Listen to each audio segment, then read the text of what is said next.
तीर्थराज प्रयाग में महाकुंभ 2025 का शुभारंभ होते ही यहां आस्था और श्रद्धा का सैलाब उमड़ पड़ा।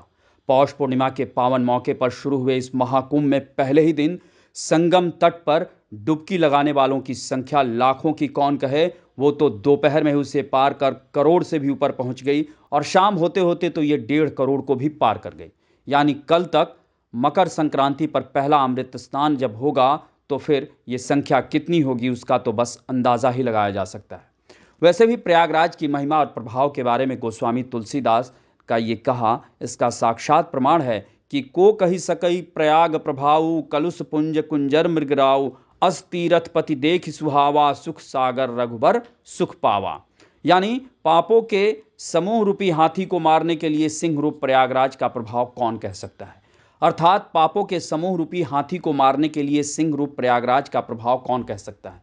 ऐसे सुहावने तीर्थराज का दर्शन कर सुख के समुद्र रघुकुल श्रेष्ठ श्री राम जी ने भी सुख पाया। यानी जब भगवान खुद प्रयागराज का दर्शन कर सुख पाते हैं तो फिर आम इंसानों के क्या कहने, और वो भी मौका महाकुंभ का हो तो फिर सोने पर सुहागा।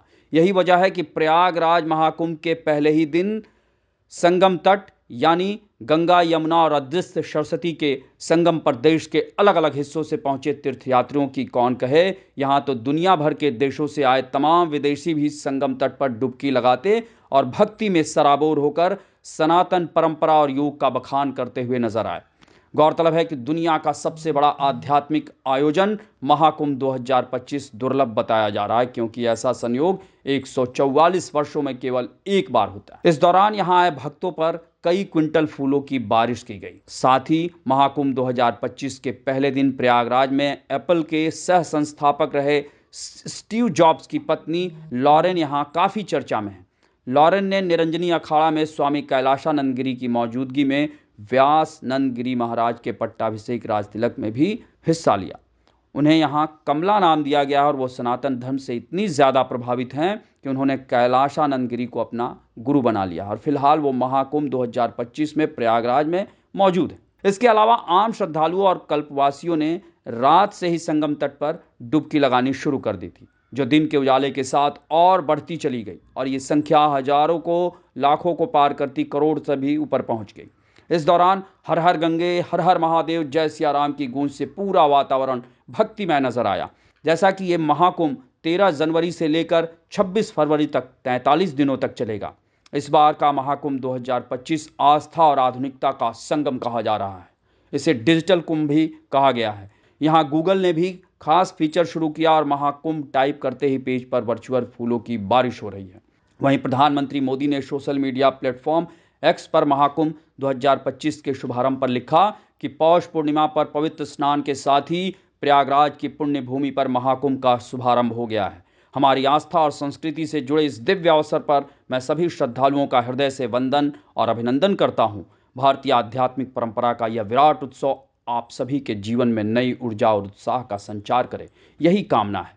वहीं उत्तर प्रदेश के मुख्यमंत्री योगी आदित्यनाथ ने भी सोशल मीडिया प्लेटफॉर्म एक्स पर महाकुंभ 2025 को लेकर लिखा कि जहां संस्कृतियों का संगम भी है, श्रद्धा और समरसता का समागम भी है, अनेकता में एकता का संदेश देता महाकुंभ 2025 प्रयागराज मानवता के कल्याण के साथ ही सनातन से साक्षात्कार करा रहा है। वहीं महाकुंभ में अपार भीड़ को देखते हुए मेला क्षेत्र में सुरक्षा और दूसरे व्यवस्थाओं को लेकर अभूतपूर्व इंतजाम किए गए हैं। Integrated command and control centre से चप्पे चप्पे की निगरानी की जा रही है। बताया जा रहा है कि करीब 60,000 जवान सुरक्षा और व्यवस्था संभालने में लगे हैं। जगह जगह कमांडो और पैरामिलिट्री फोर्स के जवान तैनात नजर आए। डीआईजी वैभव कृष्ण और एसएसपी राजेश द्विवेदी खुद मॉनिटरिंग करते हुए नजर आए। जानकारी के मुताबिक प्रयागराज में सुरक्षा के लिए 10 वज्रवाहन, 15 ड्रोन, 5 बम निरोधक दस्ते के जरिए 24 घंटे निगरानी रखी जा रही है। साथ ही 11 कंपनी केंद्रीय रिजर्व पुलिस, 15 कंपनी पीएसी को तैनात किया गया है। इसके अलावा भी बहुत लोग सुरक्षा में लगे हैं। यहाँ सुरक्षा की व्यवस्था के लिए हाईटेक हथियारों का उपयोग किया जा रहा है। यानी कुल मिलाकर अगर देखा जाए तो ये महाकुंभ अपने आप में अद्भुत, अविश्वसनीय है। और इस दौरान यहाँ जिस तरीके से पूरी दुनिया से लोग आ रहे हैं वो अपने आप में सबके लिए एक तरह से उत्सुकता और उत्साह का विषय बना हुआ है। तो आप भी महाकुंभ में ज़रूर आएं, लेकिन सुरक्षा और भीड़ को देखते हुए सावधानी भी बरतें। आपको हमारी रिपोर्ट कैसी लगी उसे कमेंट बॉक्स में ज़रूर बताएं और अन्य खबरों से अपडेट रहने के लिए बने रहें हमारे साथ, क्योंकि हम हैं बुलंद भारत टीवी।